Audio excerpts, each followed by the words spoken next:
Franklin Says I Love You by Paulette Bourgeois and Brenda Clark. Franklin thought he was very lucky. He thought he had the best pet goldfish, he thought he had the best friends, and the best stuffed dog. But most of all, Franklin thought he had the best mother in the whole wide world. Franklin's mother baked fly pie, just for him. Franklin's mother played catch, even when she was busy. And Franklin's mother always read him 2 stories before bed, even when she was tired. So when Granny told Franklin that his mother's birthday was the very next day, he decided to give her the best present ever. Franklin wanted to show his mother how much he loved her. Every year, Franklin made a birthday present for his mother. She had loved her macaroni necklace. She had hung Franklin's self-portrait on the wall. She had even worn her birthday hat shopping.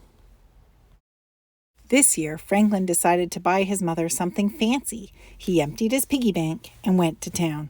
Franklin looked in all the stores, but everything cost too much. How can I show my mother I love her, he wondered, without a fancy present? So Franklin went looking for help. He walked along a path and over the bridge until he came to Bear's house. "Bear," said Franklin, "how can I show my mother I love her without a fancy present?" "I always make my mother breakfast in bed," said Bear. But Franklin's mother had told him that she didn't like crumbs in bed. Franklin walked through the berry patch until he came to Snail's house. "Snail," said Franklin, "how can I show my mother I love her without a fancy present?" "I always bring my mother flowers," said Snail. But Franklin had given his mother a bouquet of dandelions just the day before. Franklin walked across the meadow until he came to Beaver's house. "Beaver," said Franklin, "how can I show my mother I love her without a fancy present?" "I always draw my mother a picture with hearts and flowers, and X's and O's." "X's and O's?" asked Franklin. "Kisses and hugs," explained Beaver. But Franklin always hugged his mother when he came home from school, and he kissed her every night. Franklin walked around the pond until he came to Goose's house. "Goose," said Franklin, "how can I show my mother I love her without a fancy present?" "I always make my mother some pretty jewelry," said Goose. But Franklin's mother already had a macaroni necklace and a string of pearls. Franklin was tired and hungry. He walked all the way home. His mother's birthday was the next morning, and Franklin still didn't have a present. Franklin asked his father, "How can I show Mother that I love her without a fancy present?" "You do nice things for her every day," answered Franklin's father. "Why do you ask?"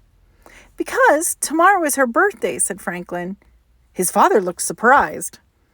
"Why don't you and your sister make a card?" he suggested. I'll run to the store."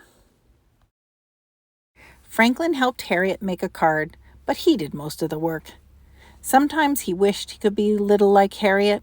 She never worried about anything. Early the next morning, Franklin had an idea. He would do everything his friends suggested.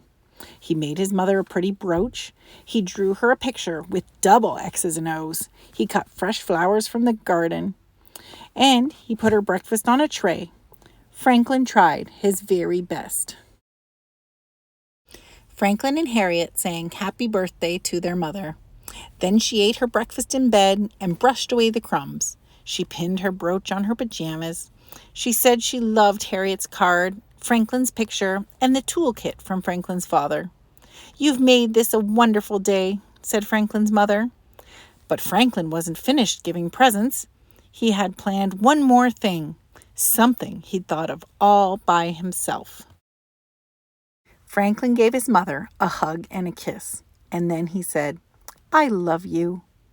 "Those 3 little words are better than any fancy present," said Franklin's mother. Right then, Franklin knew he'd found the best way of all to show his mother he loved her.